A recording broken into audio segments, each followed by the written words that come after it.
El propósito de este vídeo es resolver algunas de las dudas que me habéis comentado. Bien, empezamos con el ejercicio puntuable 3, que consiste en lanzar una simulación para ver cómo puede funcionar un generador de ondas. Aquí tenéis la dirección, ¿de acuerdo? En principio, si todo funciona correctamente, al abrirlo, pues a lo mejor os pregunta si dais permiso para ejecutar esta aplicación, le decís ejecutar y debe aparecer esta interface que podréis manipular, ¿de acuerdo? Podéis manipular seleccionando los botones, cambiando las escalas y seleccionando, por ejemplo, si queremos construir una onda cuadrada,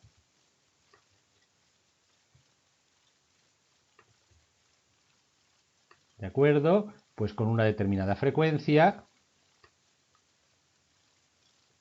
con un determinado voltaje y con un determinado ciclo de trabajo de acuerdo con lo que se pide en el ejercicio. Esto está comentado en una videotutoría anterior. Algunos de vosotros me habéis comentado que tenéis problemas en que se ejecute esta simulación. Voy a volver a repetir cómo hay que configurar el ordenador para ejecutar una simulación en Java. ¿De acuerdo? Lo primero sería descargar y instalar Java. Buscamos cualquier buscador, descarga de Java, descarga gratuita de Java, descargaríamos Java, ¿de acuerdo?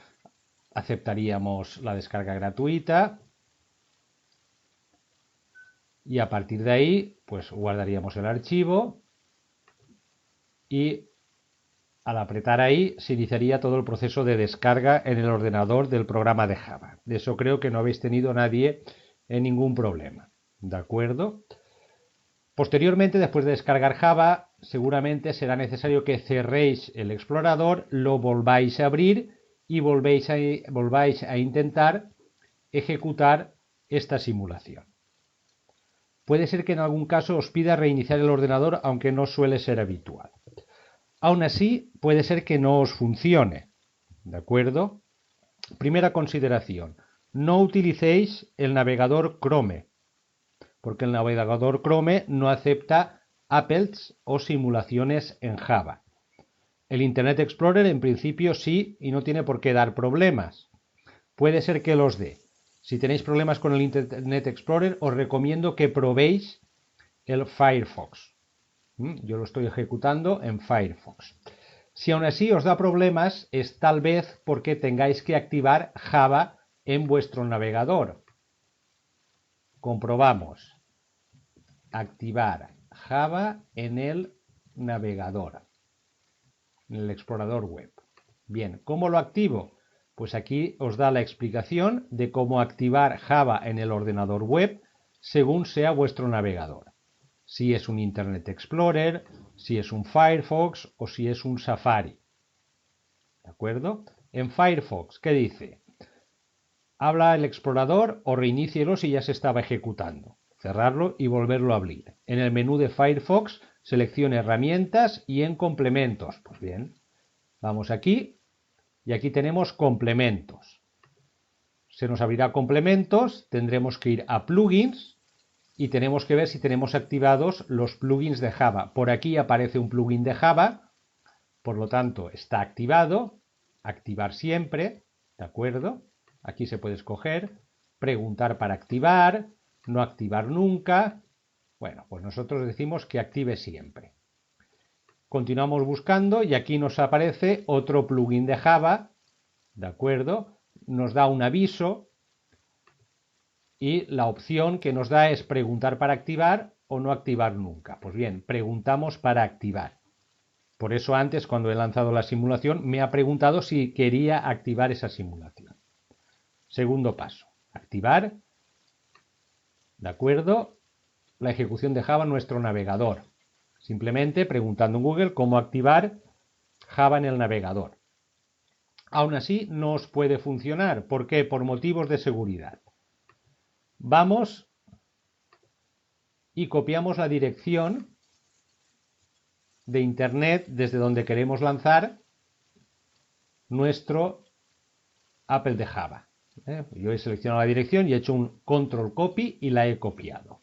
A partir de ahí tenemos que ir al panel de control de Java, al panel de control del ordenador. Panel de control donde están todas las opciones de la configuración del equipo. Dentro de nuestro panel de control tenemos que buscar el icono de Java, que está aquí, y abrirlo. ¿De acuerdo? Se abrirá el configurador o el panel de control de Java. Dentro de todas las opciones, general, actualizar, seguridad, vamos a seguridad. En seguridad tenemos aquí una opción que es activar el contenido de Java en el explorador. Tenemos que dejarlo activado. En nivel de seguridad tenemos que colocar alta, no muy alta porque si no tendremos problemas. ¿De acuerdo? Y tenemos que incorporar en nuestra lista de sitios la dirección web desde donde queremos ejecutar el applet para que nos lo deje ejecutar. Vamos a editar lista de sitios, le decimos que agregue y aquí control V, perdón, y aquí pues copiaríamos, se me ha borrado, copiaríamos la dirección, de acuerdo, de donde queremos ejecutar nuestro applet. Repito, es esta. Copy, vamos al applet de Java y decimos aquí agregar, control V y la copiamos. Le estamos diciendo que nos deje ejecutar todas las applet que aparezcan en esta dirección. Aceptar. Como veis, aquí tenemos nuestra dirección. Aceptar. Seguramente tendréis que volver a cerrar el navegador y volverlo a abrir. Y a partir de ahí, en principio, no tiene por qué haber ningún problema en que se ejecute el programa para generar la función que se pide, que es una función cuadrada, con una cierta frecuencia, con un cierto voltaje pico y con un cierto daticicle correspondiente a la relación entre cuando está la señal activa en alta o cuando no lo está. Primera duda que me habéis comentado. Segunda cuestión que me habéis comentado.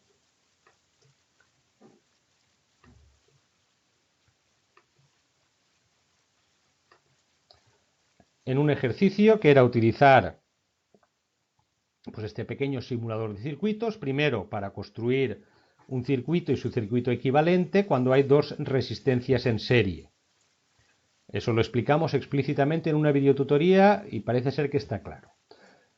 Ha habido algunas preguntas sobre qué hacer cuando lo que vamos a hacer es dos resistencias en paralelo y el circuito equivalente. Bien, vamos a hacer un ejemplo. Cojo una batería, ¿de acuerdo? Por aquí le voy a decir que me oculte los electrones. Cojo dos resistencias que voy a colocar en paralelo. Una por aquí y otra por aquí. Intento arreglar un poco el circuito para que quede más o menos apañado y conecto. Este por aquí, este por aquí, este por aquí y este por aquí.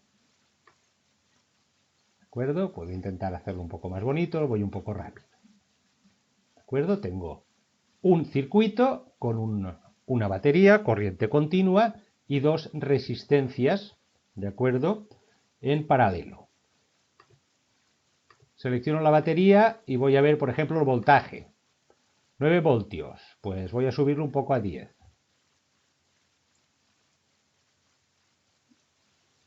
A ver, ahí, 10 voltios, finalizado. Cojo una resistencia. Botón izquierdo, cambiar resistencia, Pues por ejemplo voy a decir que sea de 50 ohmios. Finalizado. Cojo esta resistencia y voy a ponerle otro valor. Por ejemplo, 100 ohmios. Finalizado. Muestro los valores. Tengo una fuente de 10 voltios sin resistencia interna y dos resistencias en paralelo de 50 y de 100 ohmios. Voy a medir la diferencia de potencial y la intensidad que pasa por el circuito. Cojo un amperímetro sin contacto y lo coloco aquí. ¿De acuerdo? 0,30 amperios. 0,30 amperios.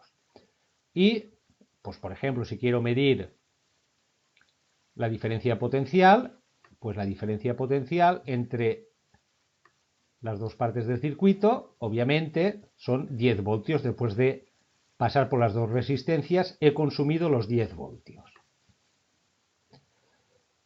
Ahora hay que construir el circuito equivalente con una única resistencia. Bien, recordemos.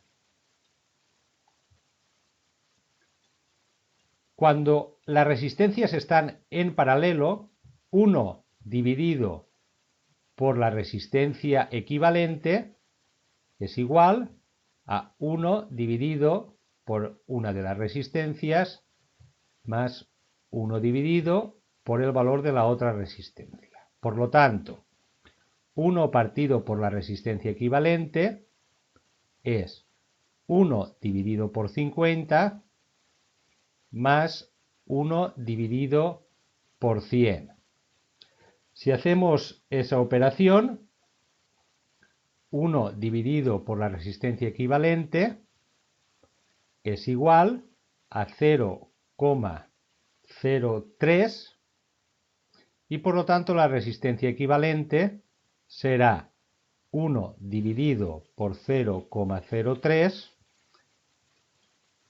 ¿de acuerdo? Que es lo mismo que 33,3 ohmios. Por tanto, en principio, nuestro circuito equivalente a este con dos resistencias en paralelo, una de 50 y una de 100, tiene que ser un circuito que tenga 10 voltios y que tenga una resistencia de 33,3. Vamos a comprobarlo. Construyo ese posible circuito equivalente. Mi batería y mi resistencia. Las conecto.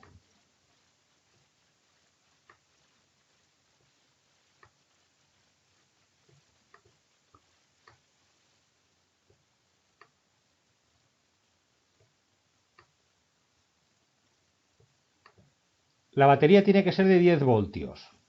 Pues bien, selecciono la batería, botón izquierdo del ratón, cambio voltaje y le digo que sea de 10 voltios.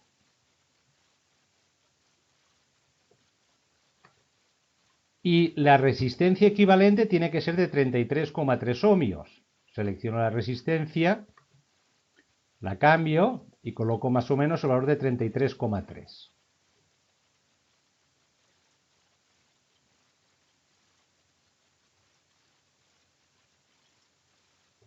A ver, 33,33. Finalizado. Bueno, me ha salido un poco 33,53. Un valor más o menos aproximado.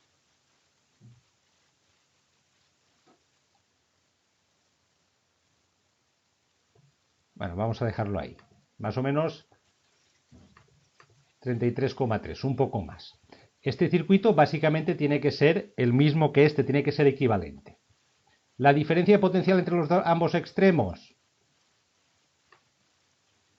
10 voltios. En eso estamos igual.